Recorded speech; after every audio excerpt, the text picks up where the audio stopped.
everybody. Hi everybody. I'm Dr. Meenakshi Sauta.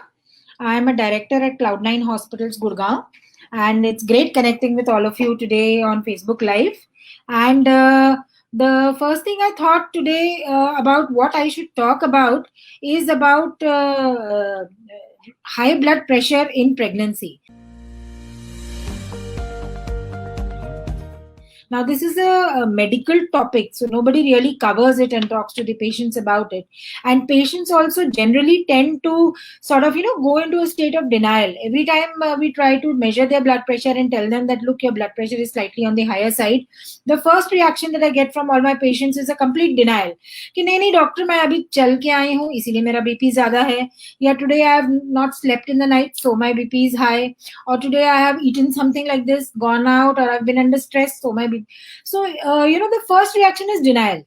And I agree, because we do not label a patient as hypertensive in pregnancy unless we get a reading of a high blood pressure at least twice, 24 hours apart. If we get a reading twice, which is high, then only we say, no, you have hypertension in pregnancy and you need to take care of this.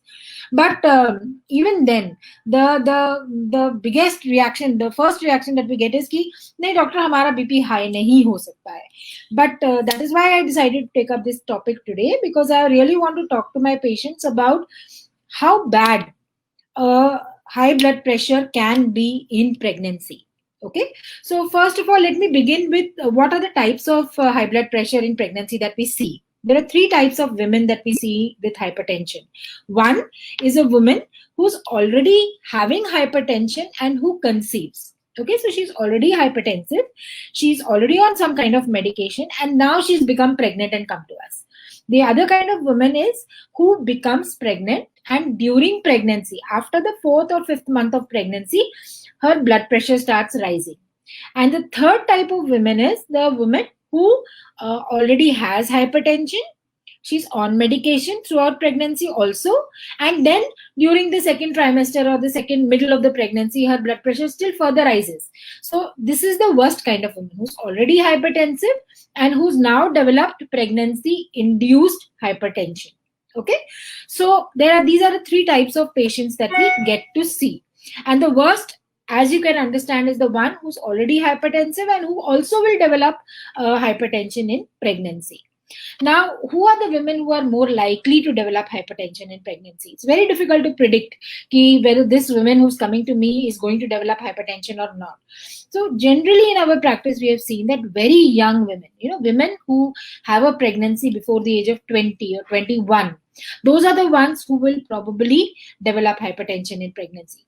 The other women are the women above the age of 32 or 35 years, where the medical complications in them will be higher, and they are the ones who are more likely to develop hypertension in pregnancy.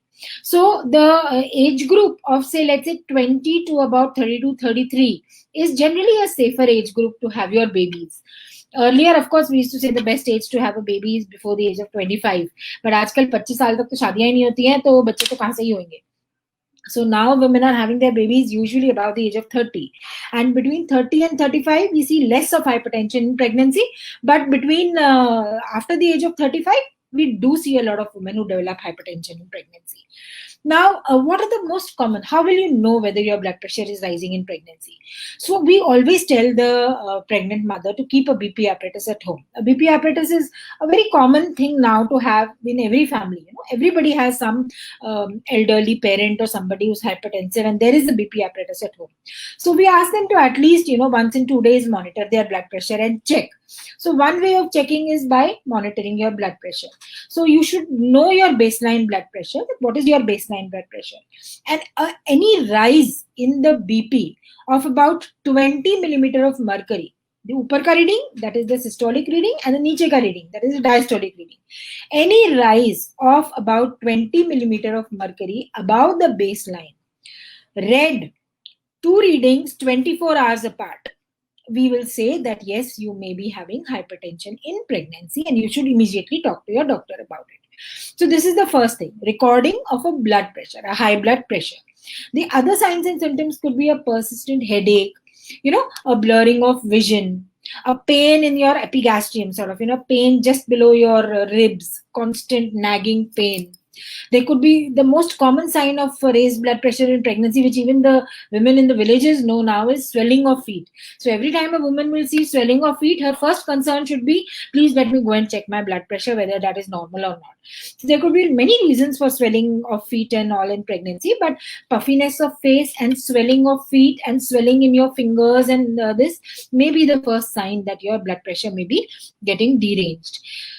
Very severe symptoms, supposing the blood pressure is really bad, then you may be breathless, you may have dizziness, you may have drowsiness. These are one of the more worst symptoms of high blood pressure in pregnancy.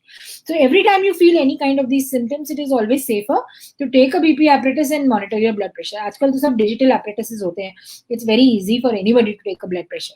So take a blood pressure, and if you feel that it is high, talk to your doctor immediately about it. Right? Now, how do we diagnose whether you are hypertensive or not? So sometimes when a woman comes to us pregnant, she tells us that, look, doctor, I am hypertensive and I am on this kind of a medication. All we need to do is to keep a check on her BP and probably change her medication, because the blood pressure medications given to normal people who are non-pregnant cannot be given in pregnancy. We may have to change that medication to suit that pregnancy. So we may have to do just that.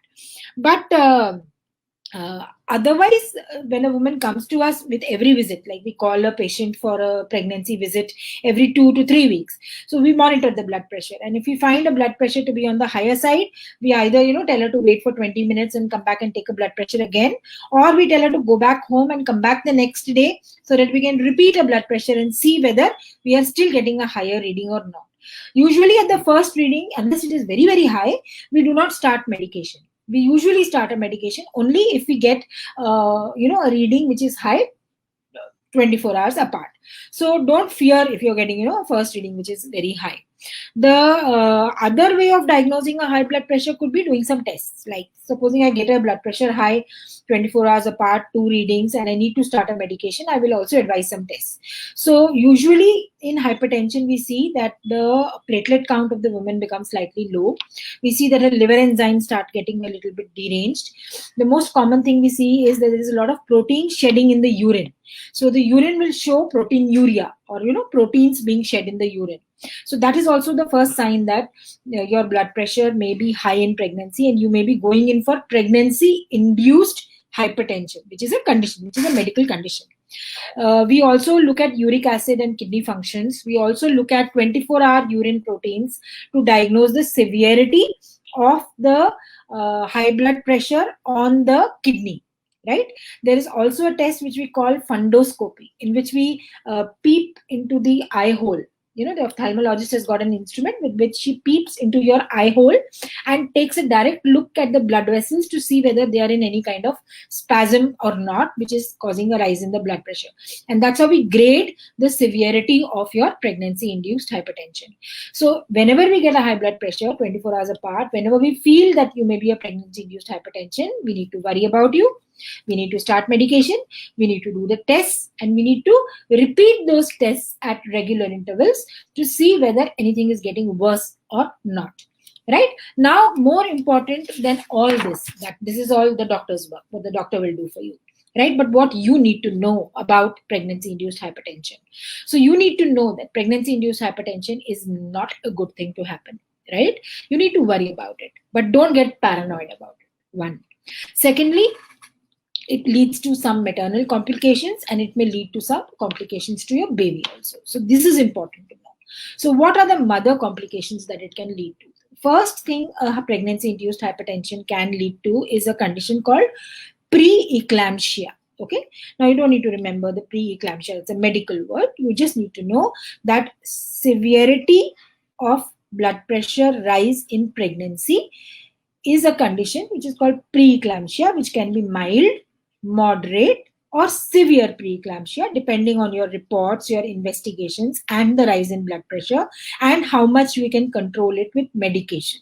Depends on that. And if the severe preeclampsia gets really bad, then it leads to a condition called eclampsia. Right? Now, what is eclampsia? Eclampsia is a condition in which the blood pressure rises to a point where the mother may throw convulsions or fits. Okay, now this is one of the worst kind of complications of a pregnancy, where a pregnant mother who's got a high blood pressure, which probably was not controlled on medication or not known or neglected, has landed up into convulsions, or the mother throws a fit. Okay, now the other part of the complication is the dangers to the fetus because of the high blood pressure in the mother. Okay, now these, because of a high blood pressure or because of a rising blood pressure, there may be a compromise in the blood flow to the pregnancy. Okay, because hypertension means all the blood vessels of the body go into a spasm, right? So they narrow down, right? That is called hypertension. That is hypertension. So when the blood vessels narrow down, the blood flow from the mother to the baby, carrying the nutrition and the food and the whatever requirements, oxygen supply to the baby, everything gets compromised. So these babies start getting growth retarded, right? These babies, if the compromise is persistent and is not recoverable, then we see that these babies have started slowing down on their growth. Their baby weight, according to gestation, becomes lesser and lesser. The fluid around the baby may become lesser and lesser. We may also see that because of less oxygen being delivered to the baby may start showing signs of distress, right?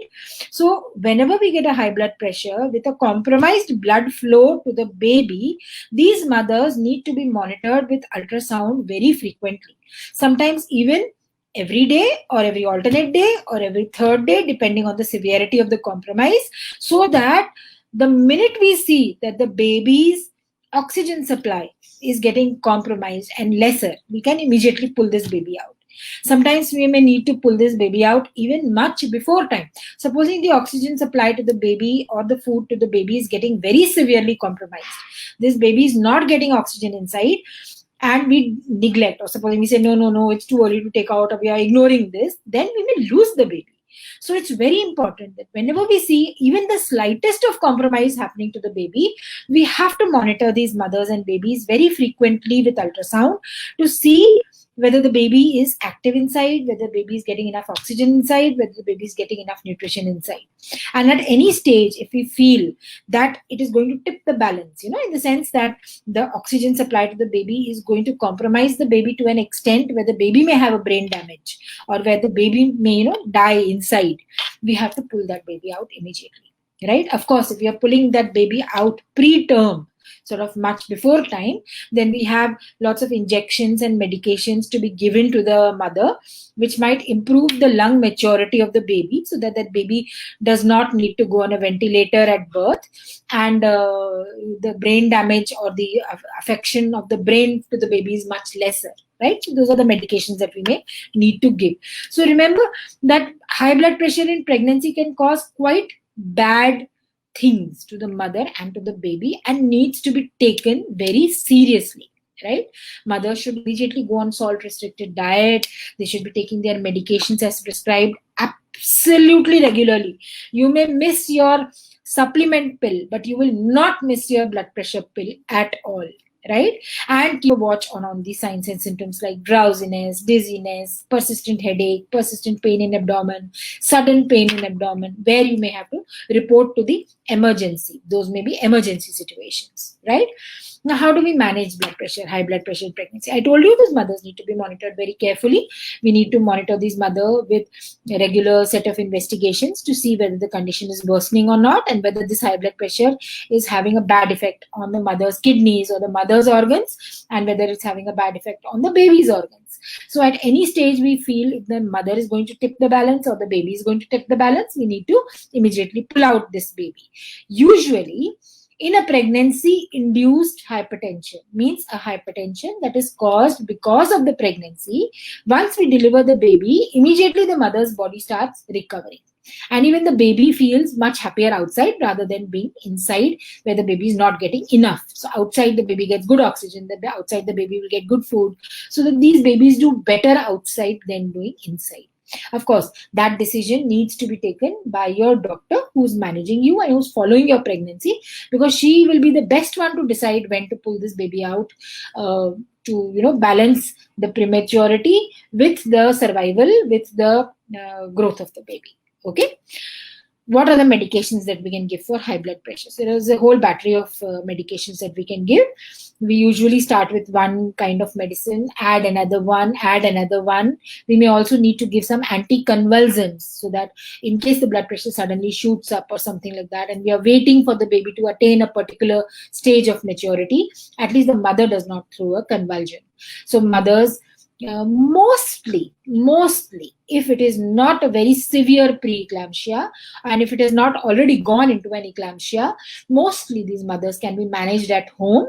But you need to be in very regular touch with your doctor. You can say almost every day. The doctor will need to see your BP readings, may need to see your investigations weekly, may need to see your scans frequently. So you will have to stay very, very connected with your doctor, right? And timing of delivery, like I said, will be planned depending on the status of the baby and the status of the mother, right? So if the mother is going bad, we may need to deliver the baby. If the baby is going bad, we may need to deliver this baby, right? Remember that once the baby is out, everything will start improving, but it doesn't magically improve in a day, right? So even after delivery, these mothers who have had hypertension in pregnancy will have to be very closely monitored for at least 2 weeks, because it takes 2 weeks for everything to settle down. And immediately 1 week post delivery is very, very critical, because if the BP is not controlled in this phase, then the mother may land up with very serious complications. Like sometimes there may be a heart condition which is called a peripartum cardiomyopathy, in which the heart sort of gives up, overload होकर के heart थक जाता है, जिसको कहते हैं ना, we call it the heart gets tired and gives up and doesn't contract enough to circulate enough blood to the mother also. So peripartum cardiomyopathy is a very common complication, severe one of the severe ones. Second is because of the heart not being able to pump properly, it may cause pressure on the lungs and cause fluid collection in the lungs, which is called pulmonary edema, which is another very serious condition. And the third is, of course, a stroke, where there is a brain bleed or something like that. So these complications may happen anytime within the first week after delivery or within the first 2 weeks after delivery. Usually by about 2 weeks, mothers usually become stable, BPs usually become stable, medications reduce, and over a period of time, within 6 weeks, by the time the mother is over the postpartum period, she's back to normal blood pressure. But then these mothers need to take care that later in life they may develop hypertension in pregnancy. So they may need to be very, very careful. Mothers who have had hypertension in one pregnancy does not necessarily mean that the next pregnancy also will be the same, but the chances are definitely higher that if she's had hypertension in one pregnancy, her second pregnancy may be worse. For example, supposing we have had to pull out a baby because of hypertension, say at 30 weeks of pregnancy in the first one, the second time if she develops hypertension in pregnancy, we may have to pull out this baby a little more earlier, right? So these mothers need to be very, very, very careful. But also, it may also be that the first pregnancy was the worst, where the blood pressure started rising drastically, and before we could get it under control, we lost the baby, or we had to take out the baby very early or whatever. And the second pregnancy is much better because medication has been started, the obstetrician is on high alert, the patient is on high alert. So these pregnancies go on to term and the babies are safe and sound. Uske baad wala third pregnancy is even still better, right? So that also can happen. So every pregnancy is different and every pregnancy needs to be managed differently. But remember, do not be in a state of denial. If ever you record a high blood pressure in pregnancy, immediately report to your doctor. And if ever there is a problem, you feel that you're not able to understand why your feet are swelling up, or there is some problem like one of the symptoms that I told you, please see your doctor immediately. Take your medication, what we have prescribed, on time. Like I said, miss any other pill, do not miss your blood pressure pill, right? Remember, you are responsible for the growth of your baby. Preterm babies do have a problem, right? Preterm babies, depending on how early they are out of the mother's womb, will have probably sometimes lifelong problems also. So try to make sure that you take care of your pregnancy and are able to continue this pregnancy to term at least, along with the help of your doctor and along with all the care your doctor prescribes for you. Acha, there is a question. 1 month pregnant and she is a BP patient. Is okay to take BP medicine? So let me tell you, it's okay to take blood pressure. It's not only okay to take blood pressure medications in pregnancy, it is mandatory to take blood pressure medication in pregnancy. And if she's already a hypertensive, then you must see your doctor, because the medication may need to be changed in the first 3 months of pregnancy. So please see your doctor. She may not be able to continue the same medications. Hello, ma'am. I'm 6 months pregnant and I get a lot of anxiety attacks.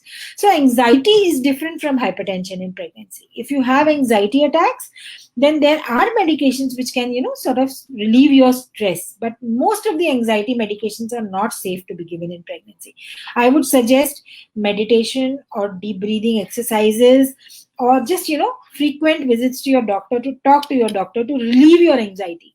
What is the cause of the anxiety needs to be relieved. That is more important, right?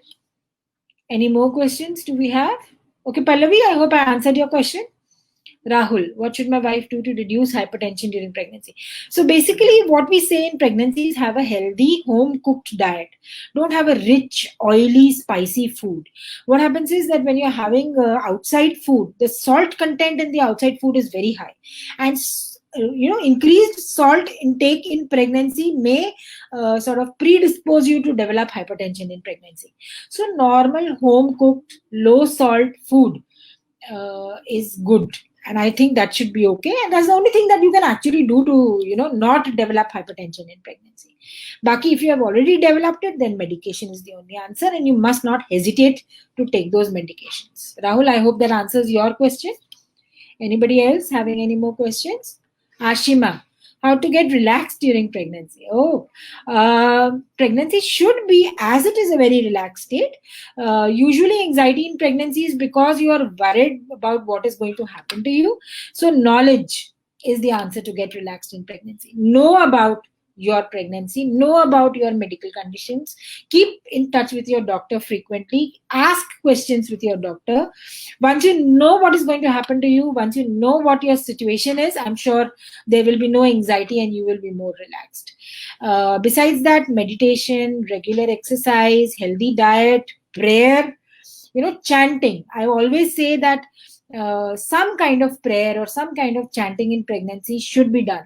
For example, the Gayatri Mantra. They say that if you say the Gayatri Mantra, the vibrations of the Gayatri Mantra are so powerful that chanting the Gayatri Mantra 101 or 108 times in a day will have a very positive effect on your pregnancy and your baby. So any chant, I'm not talking only about the Gayatri Mantra, that's the best I'm saying, but any chant in pregnancy, whatever you do, relaxes you completely. So find time for yourself. Pandemic has stressed out a lot of women. Sort of, you're locked up at home, you're working from home, you're not meeting people, you're not, relieving your stress with your friends. So there is a lot of stress, and chanting will really help. Meditation will really help. Talking to people, video chats with your friends will definitely help. And of course, talking to your doctor. Any more questions, Ashima? Okay. Sanya. Oh, thank you so much, Sanya. Thank you so much. I hope I was able to convey whatever little I could in this much time. Any more questions for anybody, or we can close down the session for today? And I'll be back again next Thursday with another topic, another thing. You can also leave your suggestions on what you all want to hear from me about, and I'll be very happy to talk about those things. So leave your suggestions in the suggestion box or in the question box as to what do you want me to talk to you about the next time. And I'll surely and definitely try to see if I can talk to you about that. Thank you very much, everybody. Thank you very much for joining and hearing.